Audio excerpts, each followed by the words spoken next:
यसमा दानवत्व गुण छ, त्यसले चाहिँ अधर्मलाई फैलाउँछ। अन्याय गर्न धार्मिक मानिसहरूका लागि धर्मभन्दा ठुलो केही हुँदैन।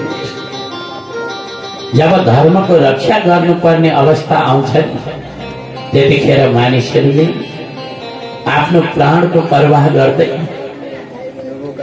हामी नेपालको मान्छे मात्रै हुडुक्कले निधाएर बस्यौं, चाहे धर्म ल्याउँ चाहे अधर्म ल्याउँ चाहे मारौँ, होइन।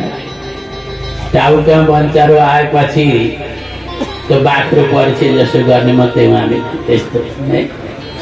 नभए मानिसहरूले कहिल्यै पनि आफ्नो धर्मको तिरस्कार गर्न सक्दैन। धर्म भनेको के हो भन्दा क्रिया धारण धातुबाट धर्म बन्छ। सत्य धारण गर्नु अर्थमा धर्म बनिन्छ। जसले राम्रो चीज धारण गर्छ आफ्नो शरीरमा त्यसलाई धर्म बनिन्छ। जसले नराम्रो चीज धारण गर्छ त्यसलाई अधर्म भनेर बनिन्छ। हिरण्यकश्यपले धर्मको नाश गरिदियो, अधर्म फैलाउन थालो पृथ्वीमा। जब मानिसहरू विनाशतिर जान्छन् के गर्न थाल्छन् सुन्नु होला।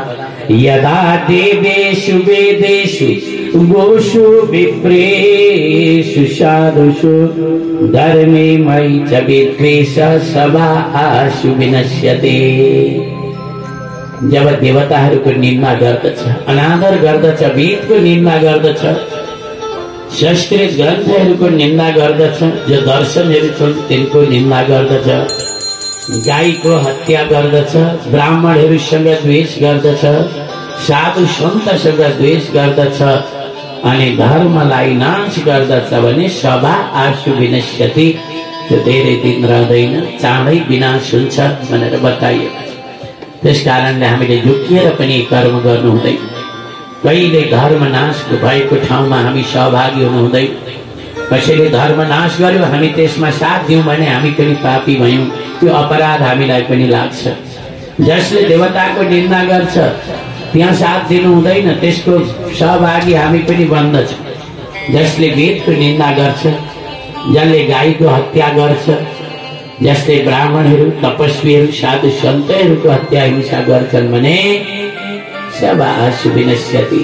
हिरण्यकश्यपले सबै गर्ने थाल्यो। यस्तो देखेर ऋषि महर्षिहरू भयभीत हुनुभयो। देवताहरू अति दुखी भए, भगवानसँग प्रार्थना गर्न थाले। हिरण्यकश्यपका छोराहरू थिए, सबैभन्दा सानो छोरा थियो जसको नाम थियो प्रहलाद। प्रहलाद चाहिँ भगवानका भक्त जन्मिएका थिए। भगवानले व्यवस्था गर्नुहुन्छ नि, कहिले काहीँ किचडबाट पनि मणि प्रकट गर्नुहुन्छ भगवान, हैन।